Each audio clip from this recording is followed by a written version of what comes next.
Hi, guys.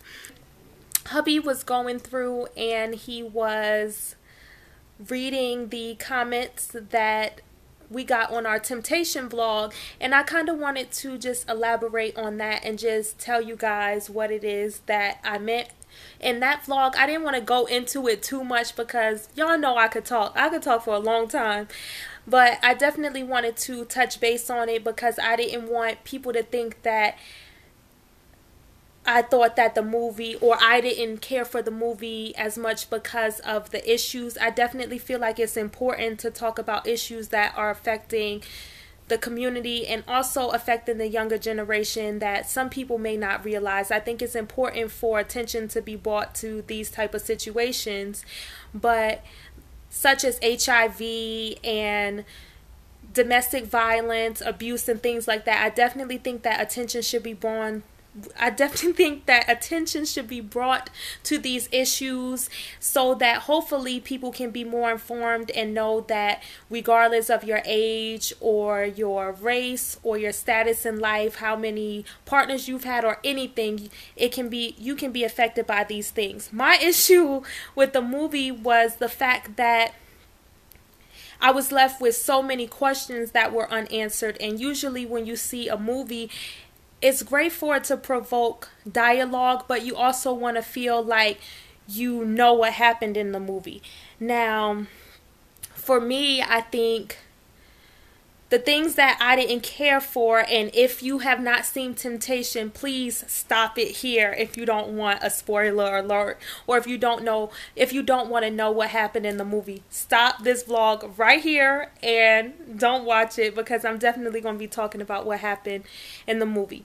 So the fact that it sped up in time. First of all, when the movie came on and the woman was like, "Oh, hi," I'm like, wait, this looked like it could kind of be Journey's character, but maybe grown up. I said that when they showed the woman, but then I was hoping that that wasn't the case. And then she's like, "Oh, let me tell you about my sister," and then a couple minutes into the movie, I'm like, okay, this ain't your sister, this you, girl, you know. Because she said she was the only child. Yeah. So then I'm like, okay, watching the movie, I didn't like the fact that when she was 25, it was present day, 2012, I'm guessing, and, well, not present day, but y'all know what I mean.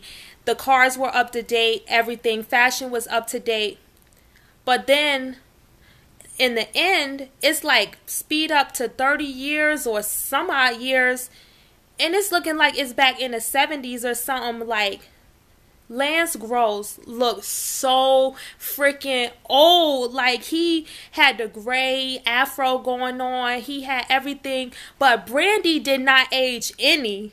Brandy still looked the same and was still working as a sales clerk at the drugstore. I didn't really understand what was going on. Journey her character just looked completely different. Then it's like, but the woman that Lance was married to, she looked like she was real young. Then he had the little child, but he was like mad old looking. So I was confused. I'm like, okay, this didn't really play out well. When he went to save his wife, save the character that Journey was playing, and he saved her from the abuse, and he kind of like beat up Harley or whatever. And then she was like, "Oh, can we work it out?" And he said, "Yeah." Speed up to the present day. They're not together. He's married to someone else with a child. I would have liked to know what happened, why they couldn't work it out, because with the movie being called Temptation, I thought that Tyler Perry was going to show, how temptation can affect your life, how it can affect your relationship, and also show you how you can work it out, or what happens to your relationship after something like that happens. Yeah, that's what I thought he was going to do. First of all, let's not forget the fact that I got headphones in, so I might be yelling. Let's not forget the fact that she was a marriage counselor, so she had to know how to work it out. Yeah. Like, you don't need to be a marriage counselor if you can't work on your own marriage. Like, that you can't tell somebody else how to work on theirs if you can't work on yours. It was just mad dumb. Like Lance looked like the Father Payne from House of Pains at the end. Like yeah, he looked really mad old. Brandy was still like a cashier, and she was young looking. She still looked the same. I didn't understand like, and I didn't know like I'm sure they had like on the window a name or something like was of it who his the general drugstore? It was still Chapman's, wasn't it? Yeah, I don't know. Maybe it was Chapman's and something, but maybe he could have been an owner or could have bought it over or whatever. But it was just weird. Like, they didn't show what happened to Harley. Did he infect other women? Did what? Like what happened with him? He just got beat up, and then it was like stage left, like with him, like and then it's like Brandy. She had a major role in this movie. They didn't show like even the part where she thought she heard Harley's voice. They could have split screened that and show Harley come in. Yeah, but first of all, that wasn't his voice. Yeah. When they show her scared and she was like, "Yeah," because Harley, just her explanation, like. But I didn't understand because she was like, "Oh, he finds me everywhere I go," but he lived there. He wasn't finding you. He had a place in the same town. Like he didn't come find you. I didn't know if she meant like everywhere she moved to. But then Harley was like, "Yeah, my ex. I would take her on private planes and stuff." Brandy ain't even. I don't know. She was like, "Yeah, when he was on that couch, I just ran away and ran forever." So I'm thinking she was with like a guy that was like maybe drunk or on drugs, like.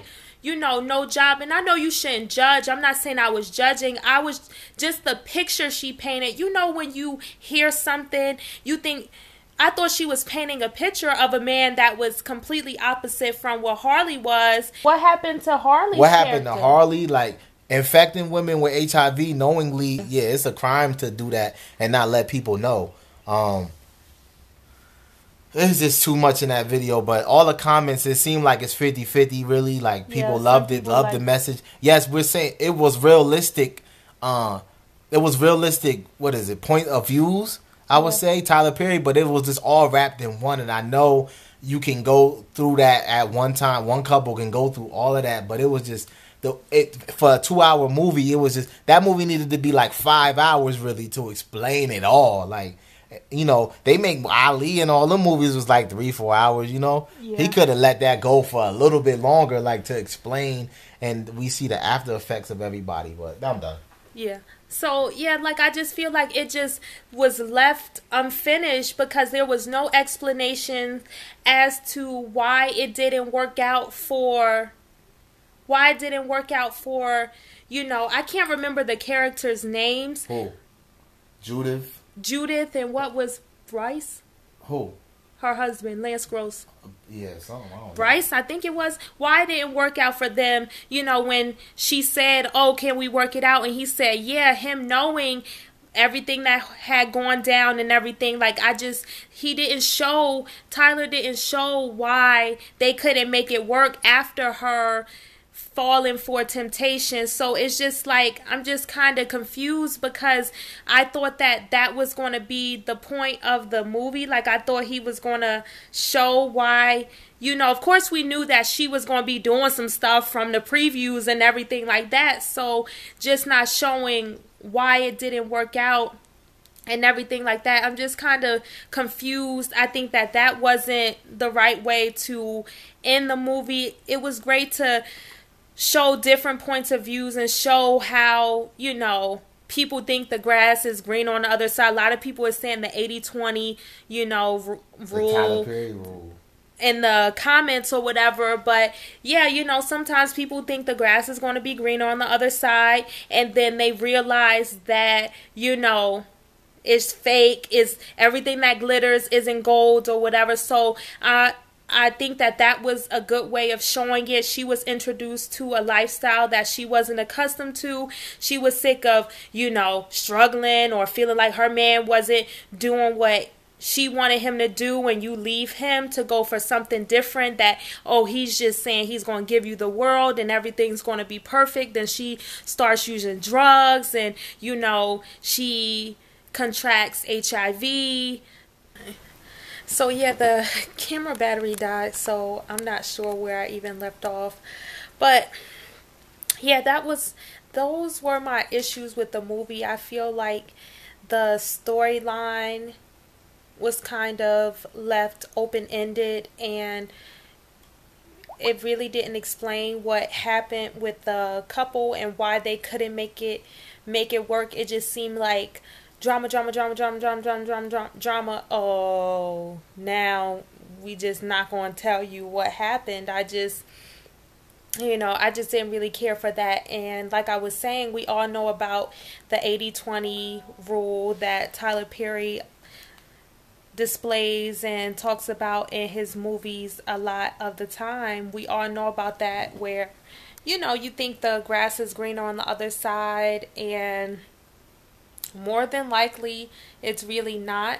So I just wanted to know what happened to Harley's character. Did he go on to continue to infect women with HIV? Why didn't it work with Lance Gross and Journey's characters?